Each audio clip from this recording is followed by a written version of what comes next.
বাজারে গিয়ে যদি কচি সজনে ডাঁটা আর দেখতে পান তাহলে বাড়িতে নিয়ে এসে এইভাবে একবার এই রেসিপিটি বানিয়ে খান।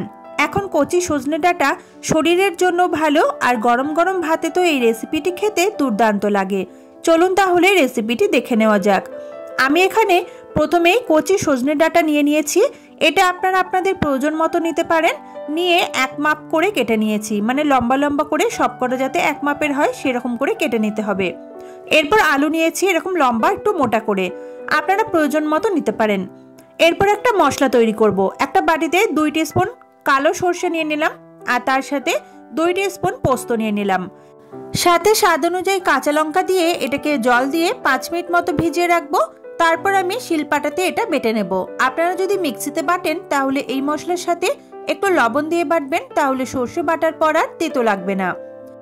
এরপর একটা কড়াই ভালো করে গরম করে 2 টেবিল স্পুন সরষের তেল দিয়ে দিলাম। রান্নাটা অবশ্যই সরষের তেলে করবেন।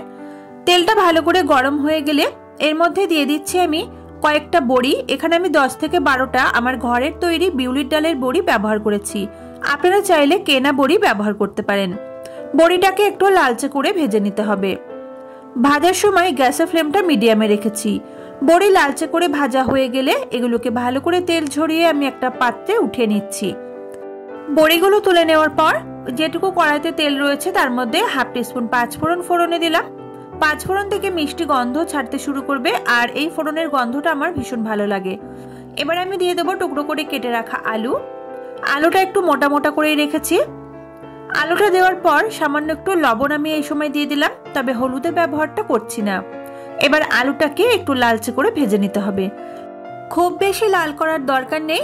আলুর গায়ে হালকা একটা সোনালী রং ধরা পর্যন্ত এটাকে একটু নাড়াচাড়া করলেই হবে। আলুটা একটু সামান্য ভাজা হয়ে গেছে, দেখুন হালকা একটু কালার চলে এসেছে। এবার আমি এর মধ্যে দিয়ে দিচ্ছি একটা মাঝারি সাইজের টমেটো। টমেটোটা খুব কুচি করিনি, একটু লম্বা লম্বা করে ফালি করে কেটে নিয়েছি। এবার একটু নাড়াচাড়া করব যাতে টমেটো একটু নরম হয়ে যায়। আলু ভাজার সময় যেহেতু লবণ দিয়েছিলাম তাই টমেটো কিন্তু খুব তাড়াতাড়ি নরম হয়ে আসবে। এই রান্নাটা করতে খুব বেশি সময় কিন্তু লাগে না। রান্নাটা ম্যাক্সিমাম 10 থেকে 15 মিনিট মতো সময় লাগে।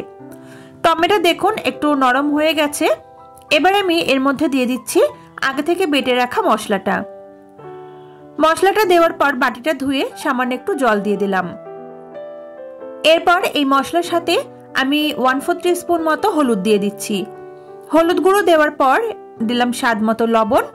লবণটা অবশ্যই আপনারা নিজেদের স্বাদ মতো ব্যবহার করবেন। এবার মশলাটাকে আমি একটু কষিয়ে নেব।